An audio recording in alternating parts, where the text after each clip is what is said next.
Right.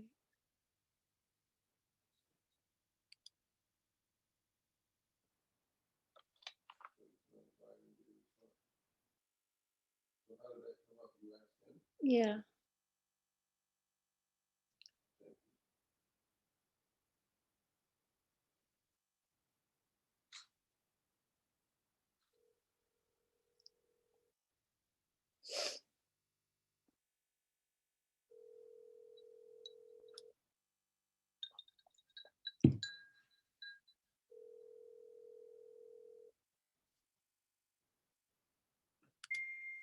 Zoom recording. Okay, so I'm not even going to ask you any questions unless you want me to. Well, let me tell you what I've done here. Just it may not be exactly what you wanted, hopefully, but it is. And in order to avoid a freestyle type conversation with me just rambling on, I took it one step farther than just writing an outline. I actually wrote a little speech, Wow. little thing type of thing, just to keep me on track and so on. So I'll probably be reading most of this, ad-libbing a little here and there. As I said, I probably should have done it more in an outline type of thing, but I was wanted to keep. There are certain things I thought I wanted to mention, and so on. So Okay. anyway, so So I'm going to first tell you that you're being recorded, right, and we're going to send you a document to sign electronically saying that you agree to release this, for our purposes. okay, that's going to come later. That's going to come now. That's going to come later. It's Okay, that's cool. That's cool. we're revising it. So I just wanted to make sure we had that. Yes. You So, look great. uh, This growth is and so great. on. That it's. I never really had a goatee. I had a mustache before over the years, but I never really felt I could grow one. But it seems to be holding up on its own. So Very au courant. very extinguished or distinguished. I'm sorry, whatever the word is. Okay. Uh, Um, So okay, so go ahead and I'm going to put myself on mute so you can't hear the background noise here. But okay. if you need me or want to pause or anything, just let me know and I'll unmute myself. Well, I would also like to suggest if there's something that you feel I didn't get to in terms of what I was talking about and have a question, I have no problem with you jumping in and asking a question on it or whatever. Oh, So hopefully this thing comes out to be somewhere in the neighborhood of a half an hour, but we shall see.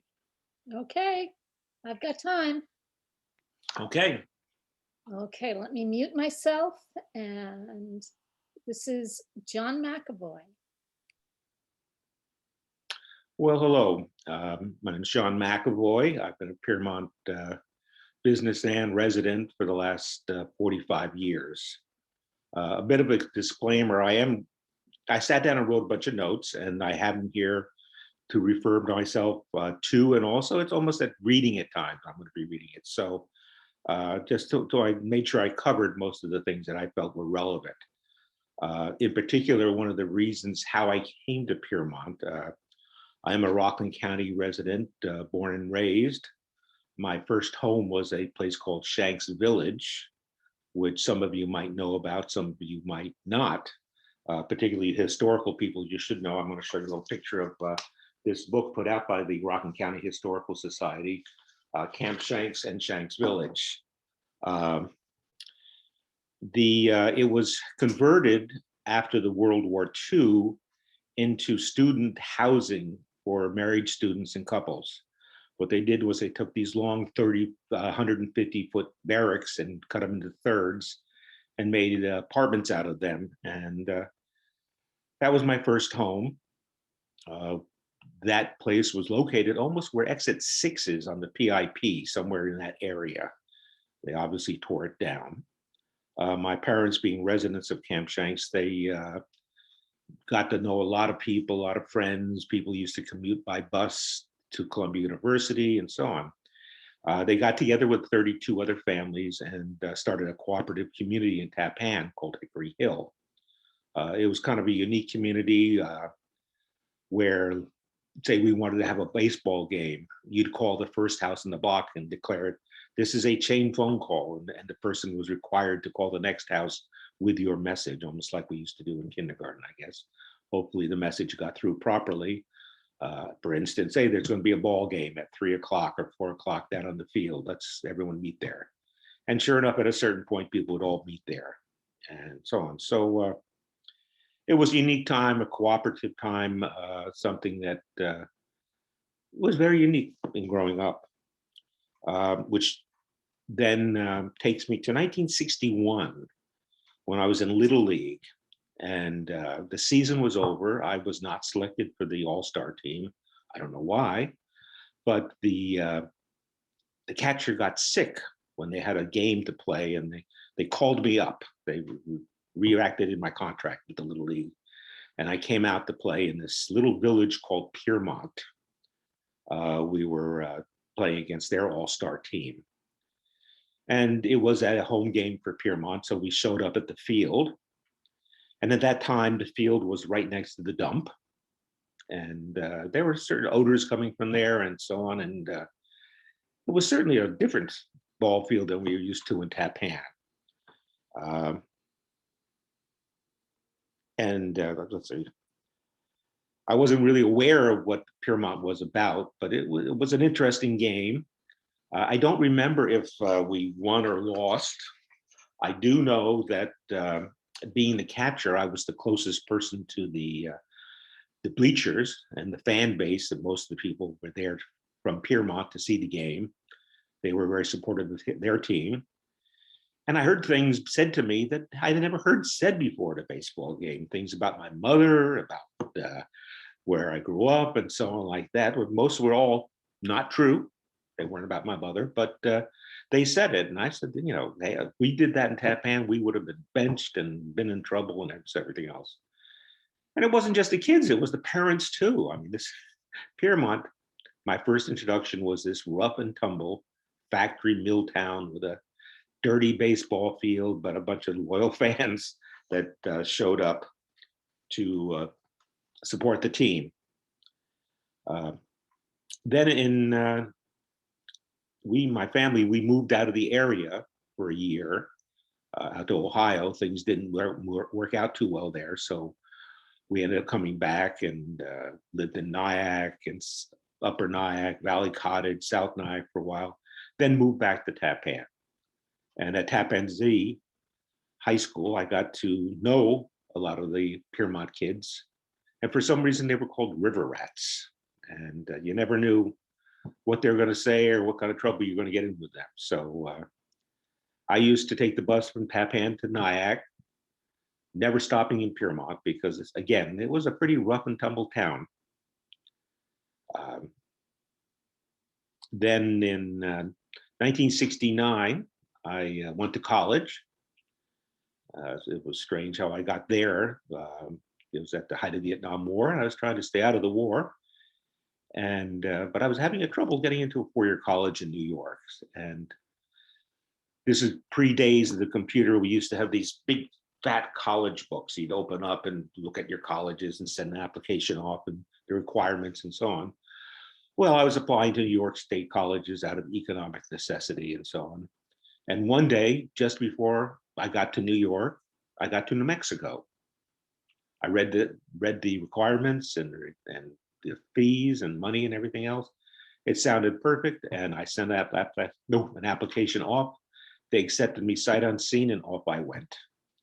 Unbeknownst to me, it became a safety school, and I looked around at the college, and there were a bunch of my friends from high school there, out in New Mexico. Anyway, did the four-year program there, graduated, actually circled the globe once afterwards, ended up living in Bangkok. I was in Singapore when Nixon resigned. People said to me, well, why did he resign? And I said, well, he broke the Constitution. He, did these things. And they said, yeah, but wasn't he just trying to stay in power?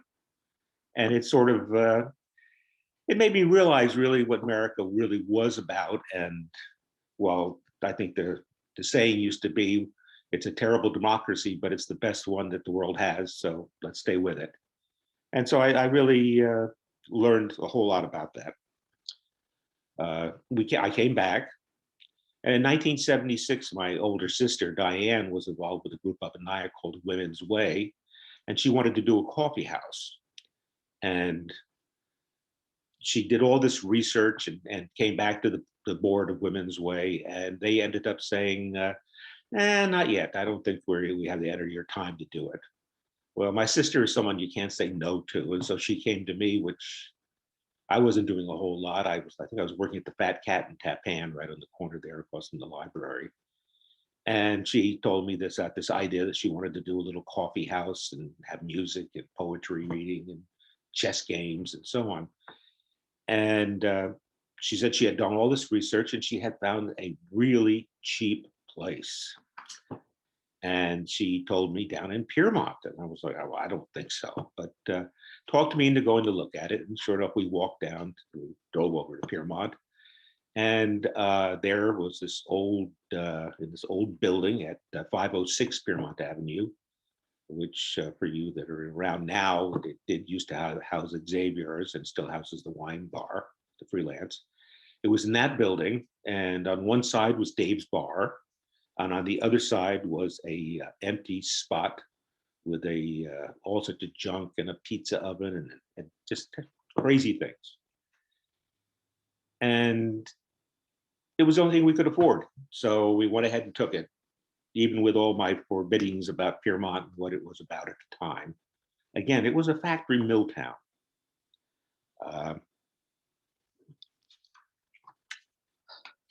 Sorry, on to the next page.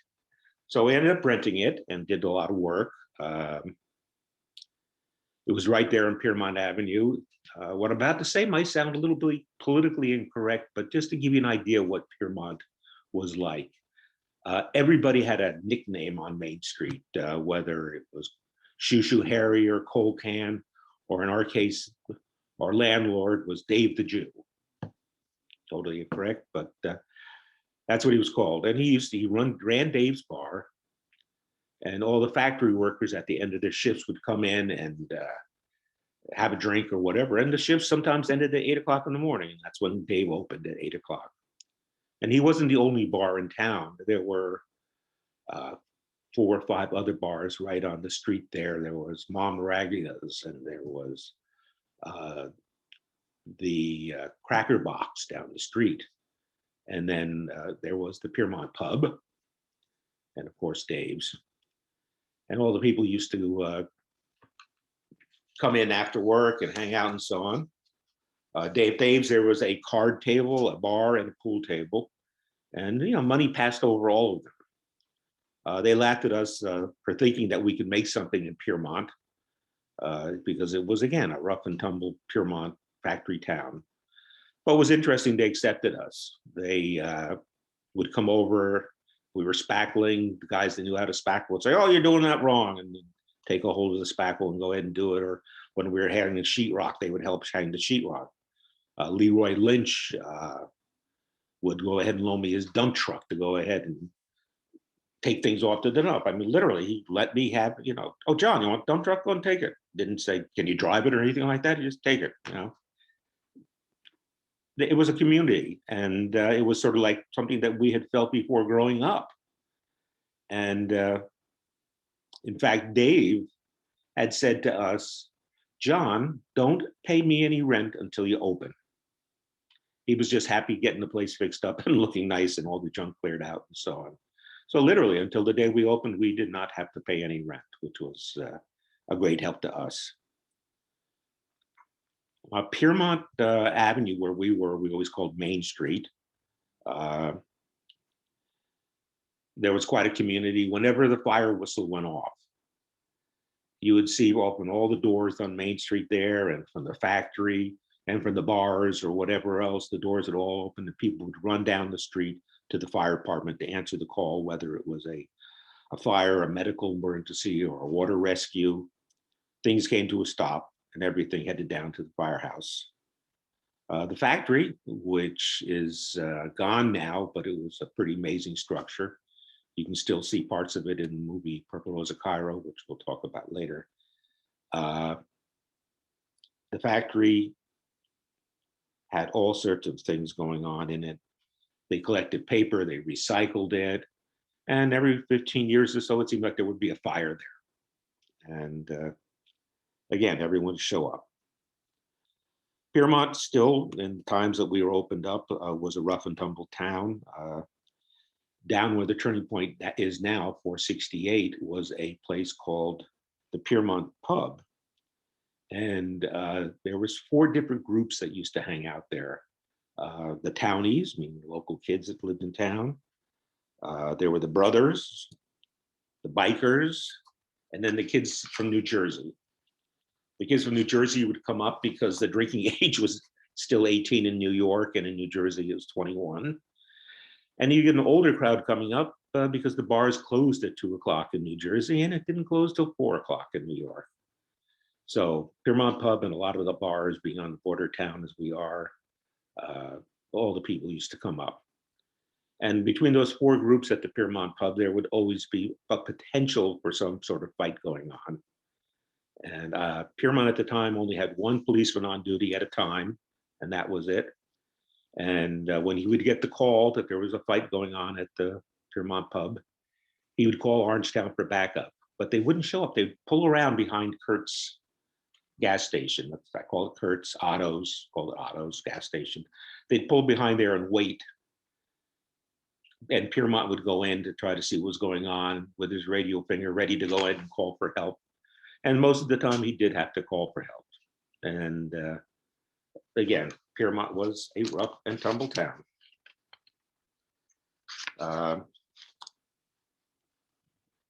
There's several tragic events that happened during my time in Piermont. The first one, when the turning point was across the street at 506, there was a fire, and a local family, the Hancocks, lost 3 of their children in it. And there's actually now just recently put together by, I think, Al Bartley and a bunch of other people, a statue of 3 young children right in the center of town where they built that little park with the chess tables and so on, between the bank and the Otto's gas station. There's a statue there. There was a crazy suicide murder up at the castle. And because we really don't know what happened, it started out as a suicide attempt and then turned into a murder. And while whatever's being murdered, the other person murdered the other one trying to save their life. So it's a crazy time. And lastly, one of our more famous residents had just moved into Piermont. And right next door to him, there was a murder. And the guy disappeared. And he was gone for 3 days. And some people said, oh, it was off to Canada. Other people said, oh, he's here or there. He was actually, and I don't know where the name came from, but I'm sure some of the other old timers can tell you, the Cowboy Fields, which is located right in back of the old elementary school in the back of Piermont Place. He was hiding in the Cowboy Fields for 3 days. And then he finally came out. They caught him. And they had to go ahead and cancel, I think right around Halloween, they canceled Halloween because of him being out in the fields, and they were worried about him. So that's just a few things. You know, again, the tragedy over the years being so close to the Hudson River, we always had that great underwater rescue team. Anyway, so we outgrew our location rather rapidly, and we started looking around, and with some help of some neighbors and friends, we ended up buying the building at 468, again, with the one which housed the Piermont Pub. Over the years, it was called many, many different things. It's Ding Dongs, the Lower Deck, the Dugout, the Mayos. It used to be a hotel, actually, when it was first built around 1835 for the railroad. And in actuality, there are 12 fireplaces in the building, none of which are actually operational at this time. But one of the fireplaces actually has the old hanger in it that you put a pot of soup on and swing it into the fire, and it would go ahead and heat up. That's sort of hidden in the back that most people don't get a chance to see at all. We opened upstairs in 1981. I really couldn't get downstairs organized too well. We had closed the Piermont Pub down a couple of years before that. And so we ended up opening upstairs both as a restaurant and a music room after dinner. Still local musicians all playing and so on. Then one night in 1984, the Clearwater was in town doing their annual pumpkin sale. And, excuse me. And Pete Seeger was on board, and one of the crew came to us and asked us, said, look, we know you have music here, and we know it's a Tuesday night, but we've been on this boat for too long, and they'd love to come over and do something. So they came over and had an old-fashioned hootenanny. And there was Pete Seeger standing right there in the middle of my restaurant, singing along with everybody and having a great old time. And there happened to be a booking agent that had volunteered, and he said, oh, this is a place I can put some musicians. And sure enough, he ended up calling me up, and we booked Eric Anderson, and I had never paid that much money before for an artist, but the show went successful. So after that, we booked another show with Odetta, and then Ramblin' Jack Elliott, just to name a few. And things started getting more and more busy that way with the live shows and so on. It did get in the way of the restaurant a little bit at times, but we survived. In 1987, we had a late night electrical fire that took us out of business for probably 4 weeks upstairs, and 4 weeks downstairs and 8 weeks upstairs. We did finally open the downstairs in 1985. Over the years, we used to do so many shows. I've cut back a little bit now, but we used to do 300 shows a year. Now we're down to about 110, and it's a little easier. We actually had one in 1 month in 1991. We had just 1 month over 35 shows scheduled. And then some nights were duplicates, should do 2 shows one nights and so on. But every night there was music. So, it was time to slow down, and we've cut back, as I said, in 2017. In 2009, I got a little bit tired of the restaurant business, the number of family events and weddings and so on that I missed having to be at work. Just took its toll, and it was just time to back off. So in 2009, I rented the upstairs restaurant to Tequila Sol Limon, a Mexican restaurant that was being run by one of my bartenders, Stephen Connolly, downstairs, and a couple of other fellows that had a restaurant in Suffern. And it was a big relief. It was a lot of weight off my shoulders, and I'm much happier now about it. And we're still doing a lot of great shows. And in fact, I pride myself on saying that we've had over 48 members of the Rock and Roll Hall of Fame have played at our club here in Piermont. I mean, I'd have people walk up to me and say, whose bus is that? And I said, well, that's Chris Christopherson's. Or whose bus is that? That's Bill Monroe's, Ralph Stanley, Arlo Guthrie, just to name a few. And it was a lot of fun, a lot of honor. And in fact, this year, we sort of things slowed down a little bit because I guess our musician and fan base are getting a little older. We do have one musician that's up this year for Rock and Roll Hall of Fame. We're wishing him luck. He, if you can imagine, he's played with us many a time, but never as the New York Dolls. David Johansen, he's come in and played as Harry Smith or David Johansen. He also has come in as Buster Poindexter.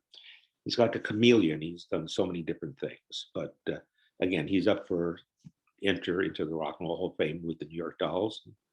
I wish him luck, because that'll give us one more, 49, want to hit the 50. But we would get calls from booking agents about playing at the Turning Point, and when I told them when they were, oh, you're too close to New York City, you can't play. It's too much of competition and so on. But I would say, well, just ask the bands, ask the clubs in New York how they feel. And sure enough, he would ask, and the club down in the city, maybe the Bottom Line or the Lone Star, they'd say, oh, the Turning Point, that's upstate, right? And they would go, okay, yeah, no, they can, it's not in competition, they can play there. And then the musicians would show up and they would look at me and say, we're 15 minutes from New York City. How did that happen? And I would explain to them that, it's amazing. We're like in a little country area that's surrounded by state land that is just absolutely gorgeous. And you can literally be on the George Washington Bridge in 15 minutes. So it was all pretty amazing that way. Uh, Over the last 40 years, I've lived probably up on the hill on Main Street. And at one point I had a, a house down on Bogertown. For you for you new people that don't know where Bogertown is, that's the very end of uh, Paradise, just before you get to swing toward the pier. There's a little section that's got 10 or 12 houses on it. And where the name came from, again, that's another history question, Bogertown. It's there, used to be, I think, one of the ferry people that ran the ferry from Piermont to Dobbs Ferry was involved with it. But so, as I said, right now I'm living on Valentine Avenue, and it's kind of strange. I am in Piermont, but everyone thinks I'm in Spark Hill because we're right next to Spark Hill, and we don't. It seems a little strange, but I assure you, I'm a Piermont resident, and I have a tax bill to prove it. So that part of it. Some of my favorite things that's happened in Piermont over the years. For 7 years, I lived right above Buttercups and backed up against the parking lot there. And that's where the fire whistle was. And when we finally had a baby for 6 months, the dog would howl and baby would scream every time the fire whistle went off. And it went off regularly. But one of the fun things was the Piermont Fire Carnival was located right there in that parking lot. So I could go downstairs and sit on my little manicured patio on the side of the building there and lean over the fence and order a dozen shuck-shelled clams or a sausage and pepper hero or beer or something like that. They would offer to throw my dog on the broiler because she was sitting there barking at him. But it was on right there next to us for 7 years. It was a great experience. And the Fireman's Carnival, it's sad that it's gone, but I understand it was an enormous effort these guys put together to make this happen. And they also brought in a whole bunch of carnies to go ahead and do the rides and so on. And they manned the cooking, the fire department manned the cooking facilities and the games of chance and so on. And for years on years on years, it went on. And in fact, that was one of the few times I ever came to Piermont growing up, was for this carnival, because on the 4th of July, they had fireworks too. And literally cars were parked up on 9W for these fireworks. There were just thousands of people in town. Today, no one would tolerate it. It would have been impossible. But, I understand why they had to stop it. But it was one of those fun things that did occur from time to time in town. Another interesting thing about Piermont and the parades, there were always parades happening. You never knew what was going to be happening down the street one way or the other. At Halloween, there was a parade for the kids coming out of the community play group, which was a day school, a preschool for kids, affordable pay scale for people who could afford the whole thing to get scholarships and so on. They would have an early morning parade for them, and then in the evening they have a parade for the older kids. The concept is, hey, let's give them something to do, give them the haunted house, so that there's something for the kids to do and not get into trouble. And there was also a Memorial Day parade. There's a parade whenever Santa Claus came to town. And then we used to be able to sit on the porch at the Turning Point and like our own private little viewing stand, watch the parades go by. Piermont became a little place where a lot of movie people came. As I mentioned, Woody Allen, they had said to him, oh, we found a couple of towns, one Newburgh, it's great, and Piermont is great, old stuff and so on. And he liked Newburgh better, but when they talked about getting him up there, They said, well, the quickest way would be a helicopter. I believe he said no, at which point Piermont was selected for the Purple Rose. And it really documented a lot of a time period in Piermont that was unique, and that was the factory was still here. Where the sidewalk bistro is right now, the old building was still complete inside. It had been allowed to deteriorate to the point of being almost condemned, but there was still on the left-hand side a full working, potentially working ice cream parlor with a marble countertop with tables and booths and so on. And they actually went in and dressed that up and fixed it up and made it part of the movie. So if you see the Purple Rose Cairo, you'll see Mia Farrow working as a waitress in the old diner, not diner or ice cream parlor, or whatever you want to call it, that was there. Every time they seemed to shoot, we always ended up on the cutting room floor. The turning point, I don't know what it was, the low ceilings downstairs or upstairs or whatever, but we never really made it into the movies. Woody Allen never turned to us. They were never going around hiring everybody. I turned down the money. I said, well, just leave my sign up. I said, well, we can't leave the sign up. But they ended up turning me into the Salvation Army. And they put on, he is your turning point. And I was thinking, oh, that's going to be in the movie and everything else. But they never turned the camera our direction, except for at the very, very end, they caught our stares. And that was it. We were on the cutting room floor there. And then Jim Henson actually came to town once when he was having trouble starting this movie called The Labyrinth. And he couldn't quite figure it out. And they finally wrote a new beginning for it, at which they filmed some scenes up in Nyack of this young lady talking Old English, and then all of a sudden looking at her watch and realizing that she's late, and all of a sudden you realize it's modern time, and she goes running with her dog this way and that way. And toward the very final end, she runs up the Turning Point driveway. So, but again, no signs or anything that you could see.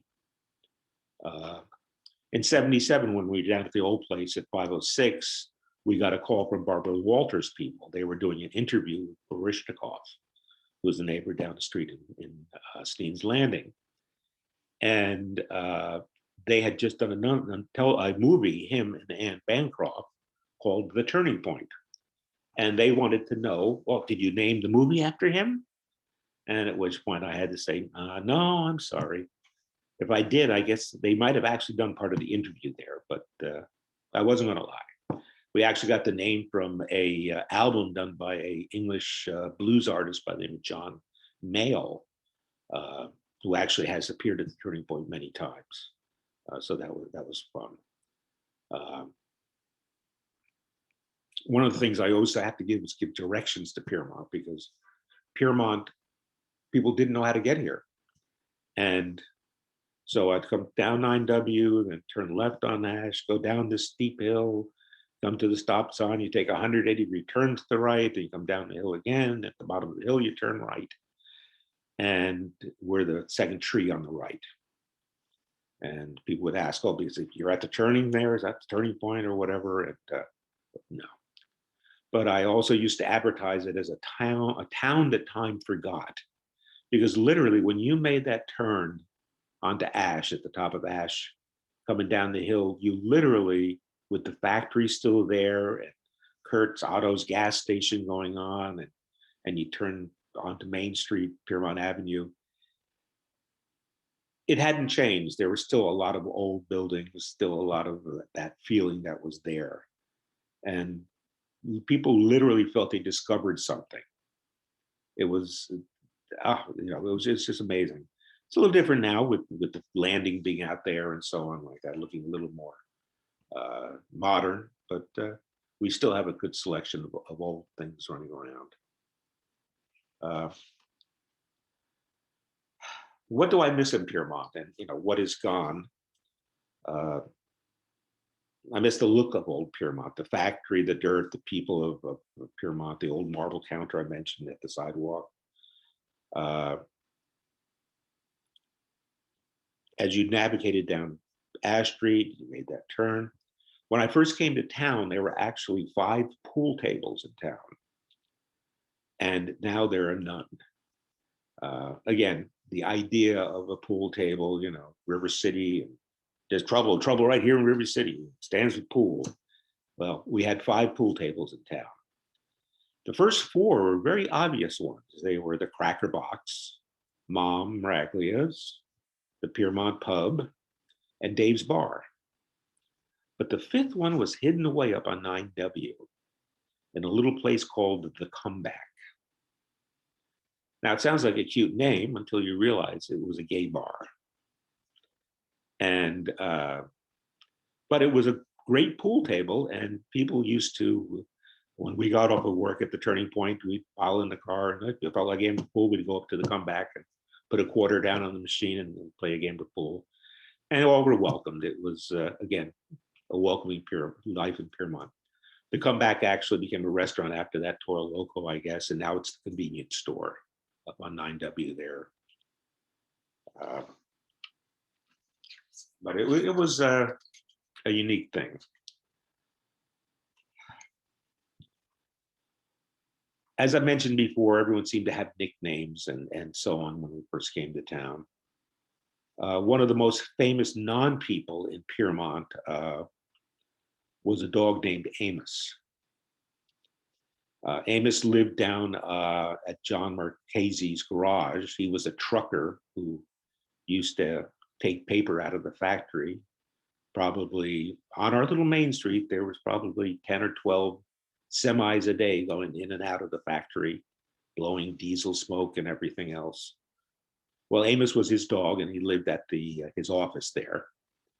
But Amos was very industrious, and he realized that he could get lunches wherever he hung out if he worked at it. So he used to hang out at the gas station also. And sometimes he would get locked in at night because he was there and they didn't realize he was hiding somewhere or whatever else. And Amos would go ahead and go in the garbage, get out the lunch, or make a mess.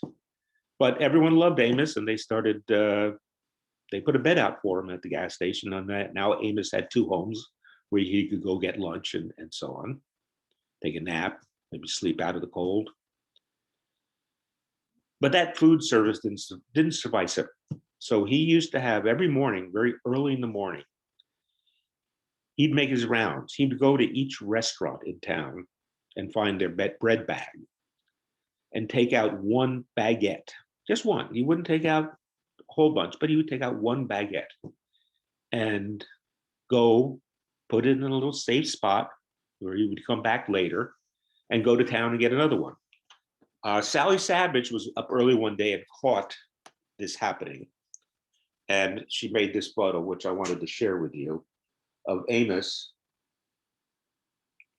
walking down the street, down by the Cracker Box, down there with one of his baguettes. And he'd go later on, after that, go pick them up in that one place we hid them, sit down, have a long snack, take a nap, and go on his rounds again. One of the places he loved to do too, because he knew that there was food available at Tallman State Park with diners and picnickers and so on. He'd go there. He also loved to go through the marsh. And this is where he got his nickname, Mudflap, because he used to go into the marsh.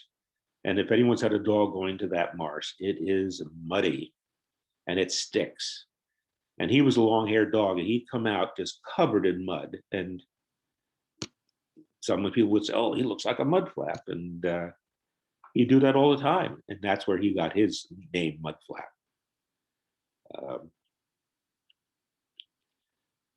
There was a history that happens down at the Dutch Reformed Church that they don't keep their steeple light on all the time. But if someone you loved dies or passes, you can go down to the church, and for a small donation, they'll leave the light on overnight in the steeple in memory of that person.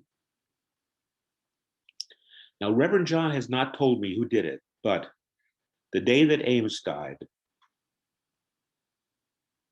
that light was on all night, and someone had paid for it.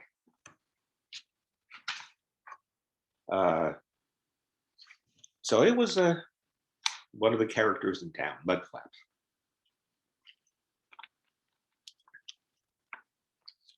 I think the thing I miss most, though, and again, a lot of people don't realize it, but right in front of what is now 14 and Hudson, it used to be Monterey Agnes, there was actually train tracks that up until the late 80s were used by a train.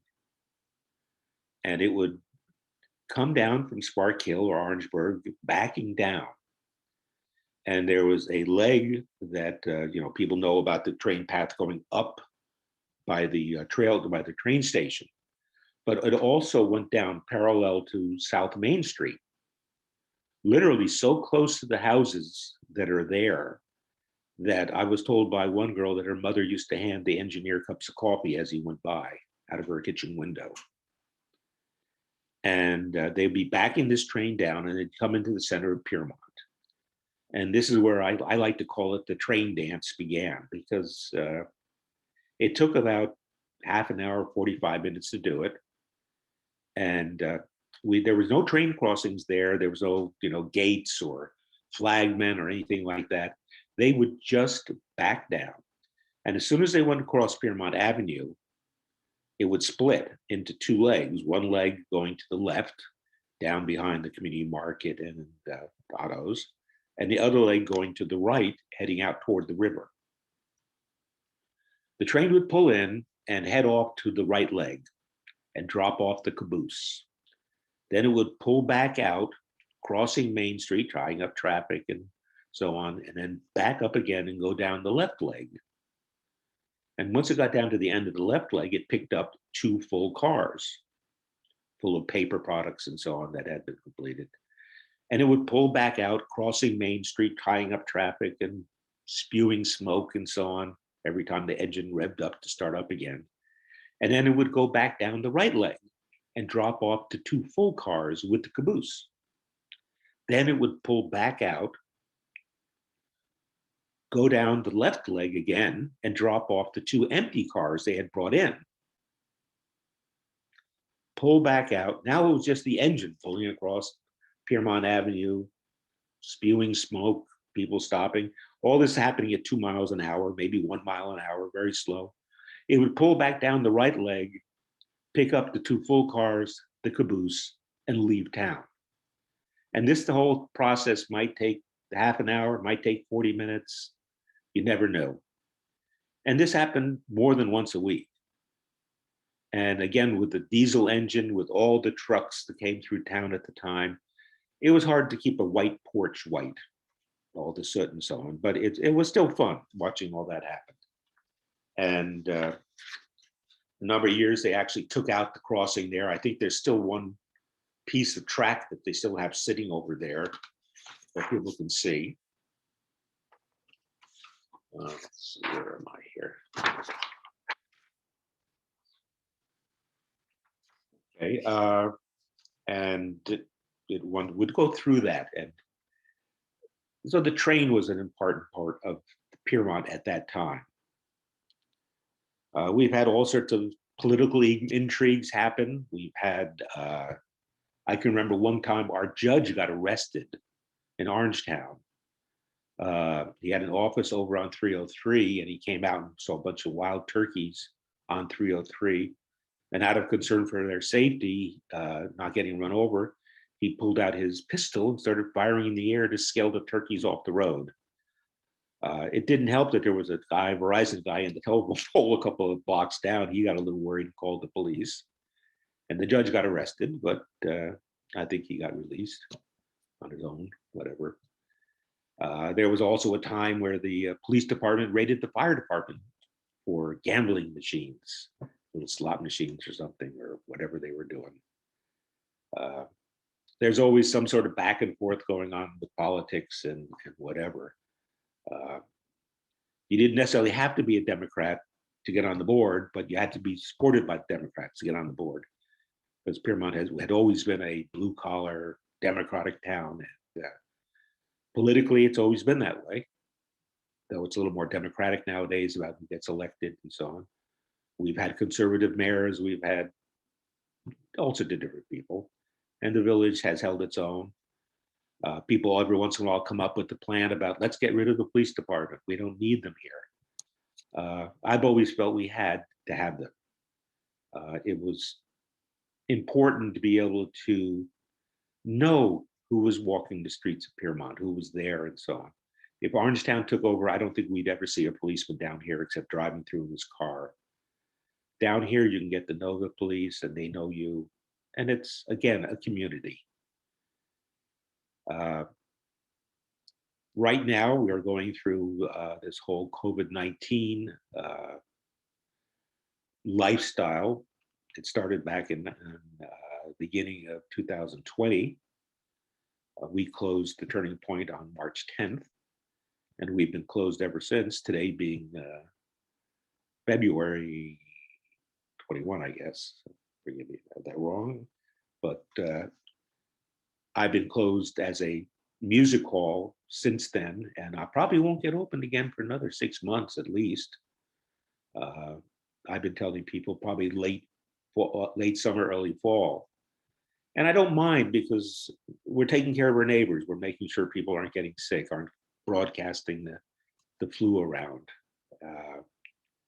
And this will pass and we'll get reopened again. I mean, this is the first time that I've been closed for this long ever, even from when we had the fire. It's been almost a year now, and we've lost several restaurants due to it already. The Wine Bar is gone, and Olar, I believe, has left town, and one or two other things. But I'm not planning to leave. I'm planning to stick around for a while longer, and I still have more shows I want to do and present here, and this great little town that, as I said, at times seemed to have forgotten. Now they remember, neighbors know us, and so on. So I've been very happy with it, and happy with my time here, and I'm not planning on going anywhere soon. So thank you for hearing my story. I don't know if you have any questions, Barbara. I'm going to unmute myself. You are. I can hear you. That was great, John. Well, I had my finger on the space bar, so now I'm officially unmuted. And actually, Ed heard you too. He's doing a puzzle. We've gotten into doing puzzles. Oh, He thought it was we should start trading them, because my wife goes through a puzzle every couple of days, but it's the 5 or 6, 500 or 1,000 ones. 1,000. We're all 1,000, so we're Oh, good for you. to do that. What year did the train stop coming through that you were talking about? Well, it was when the factories closed, because there was no need for the trains to come through. They had actually spent just an enormous amount of money redoing the crossing. They had modernized it with these big chunks of plastic that were supposed to make it better, which actually made it worse because it was, I think it made it too slippery and the bicyclists would come over. It made it less of a bump because the things were tighter and this and that. So if we had to say when the factory closed, I don't remember. Okay, I can get that date. Yeah, but it was fun. I mean, just seeing this train just going back and forth and spewing smoke, and you really felt, you felt like you were in some past history doing something.